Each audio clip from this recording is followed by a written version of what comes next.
राम राम बहन भाइयों माताओं, ज्ञान कहानी 99 में आप सबका स्वागत है। आज मैं आपको सावन महात्म्य का चौथा अध्याय सुनाऊंगी और सावन के महीने में पहला सोमवार 18 जुलाई को है और सावन के महीने सोमवार को जरूर पूजा करे, व्रत करे। सोमवार करने से बहुत ही शिव जी जल्दी प्रसन्न होते हैं और सावन का सोमवार शिव जी को बहुत प्रिय है। भगवान शंकर ने ब्रह्मपुत्र से कहा, हे ऋषिवर, अब मैं तुम्हें धारण पालन व्रत के बारे में बताऊंगा। पूर्व प्रतिपदा तिथि को पुण्य वाचन करने के बाद मेरा व्रत धारण करना चाहिए। एक दिन धारण और दूसरे दिन उसका पारण करना चाहिए। धारण में उपवास था, पारण में भोजन विहित है। मास में समाप्ति पर उद्यापन करना चाहिए। श्रावण मास की समाप्ति पर कीर्तन, पुण्य वाचन कराकर आचार्य तथा दूसरे ब्राह्मणों का वरण करना चाहिए। शंकर पार्वती को सोने की प्रतिमा को घट के ऊपर स्थापित करना चाहिए। रात्रि में भक्ति पूर्वक शिव महापुराण का श्रवण कीर्तन आदि करके रात्रि जागरण करना चाहिए। प्रातःकाल हवन करना चाहिए। त्र्यंबक यजम है मंत्र से तिल और चावलों की आहुति देनी चाहिए। वाम देवाय विद्महे है महादेवाय धीमहि तन्नो रुद्र प्रचोदयात् मंत्र से घृत और चावल की आहुति देनी चाहिए। ओम नमः शिवाय मंत्र से खीर की आहुति देनी चाहिए। इसकी पूर्ण आहुति देकर होम समाप्त करना चाहिए। ब्राह्मणों को भोजन कराना चाहिए। आचार्य को पूजन करना चाहिए। इस प्रकार व्रत को पूर्ण करने से ब्रह्म हत्या आदि पापों से मनुष्य मुक्त हो जाता है। इसे लेख मात्र भी संदेह नहीं है। हे संत कुमार, अब तुम श्रावण मास में उपवास की विधि सुनो। श्रावण मास की प्रतिपदा तिथि को मनुष्य एवं स्त्रियों को संयतात्मक एवं जितेंद्रिय होकर व्रत का संकल्प करना चाहिए।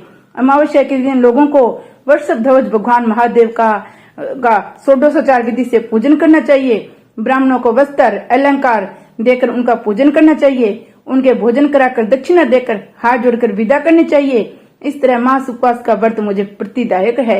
1,00,000 संख्या वाली रुद्रवर्ती विधि से करना चाहिए। इस विधि को हे सनत कुमार ध्यान पूर्वक सुनो। ये संपूर्ण सिद्धियों को देने वाली है। साधारण रुई की 11 बत्तियां निर्मित करे। ये बत्तियां रुद्रवती नाम से जानी जाती है। श्रावण मास के प्रथम दिन इस विधि से संकल्प करे।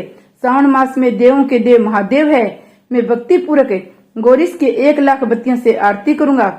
ये संकल्प कर प्रतिदिन 1,000 बत्तियों द्वारा पूजन करना चाहिए।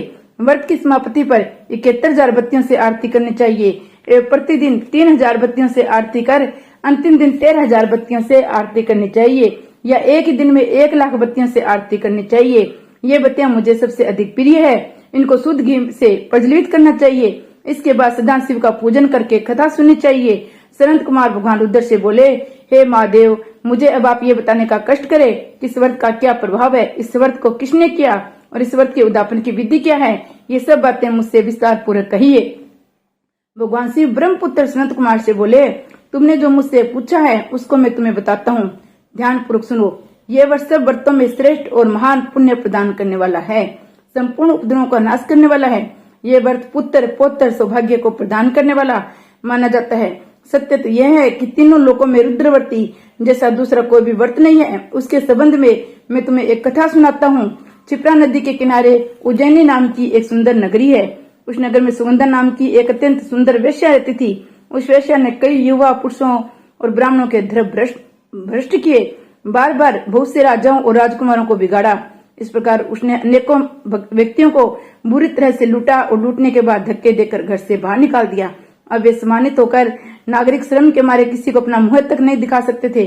उसे सुगंधा वेश्या के शरीर से निकली सुगंधी 1 कोस तक फैलती रहती थी। पृथ्वी पर उसके रूप लावण्य की ख्याति दूर दूर तक फैली हुई। वह ज्ञान विद्या में 6 राग तथा 36 रागिनियों की निपुण थी। नृत्य में वह रंभा आदि देवनाओं के पीछे छोड़ जा चुकी थी। एक बार वह वेश्या क्षिप्रा नदी के तट पर गई। वहां उसने सब ऋषियों को देखा। कुछ ब्राह्मण स्नान कर रहे थे, कुछ भगवान शिव या भगवान विष्णु की अर्चना कर रहे थे। उसने वहां ऋषि वशिष्ठ को बैठे देखा। उसने दर्शन मात्र के प्रभाव से उस वेश्या की बुद्धि परिवर्तित हो गई। उसका मन वेश्या के जीवन था वेश्यों से हट गया। वह वेश्या महर्षि वशिष्ठ के चरणों में गिरकर अपने पाप कर्मों के नाश का उपाय पूछने लगी। सुगंधा वेश्या ने कहा, प्रभु, मैंने आज तक बहुत पाप किए हैं। आप मुझे उन पापों से छुटकारा दिलाने का कोई महा उपाय बताइए।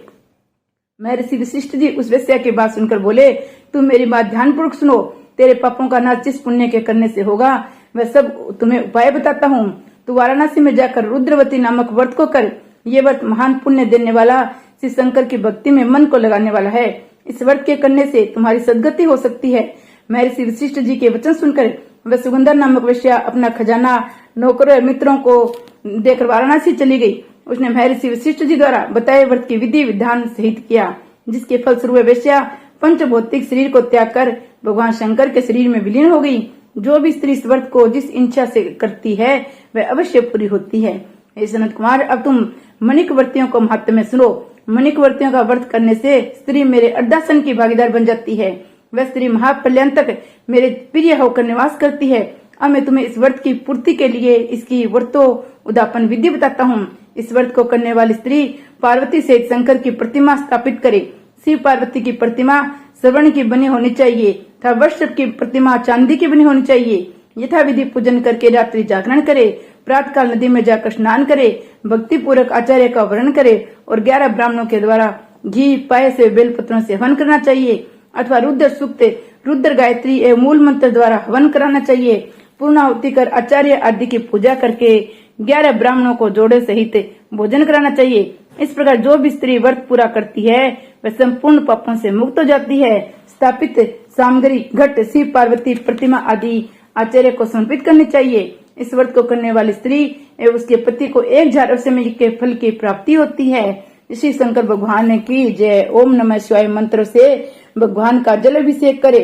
सावन के महीने ओम नमः शिवाय की रटना करे।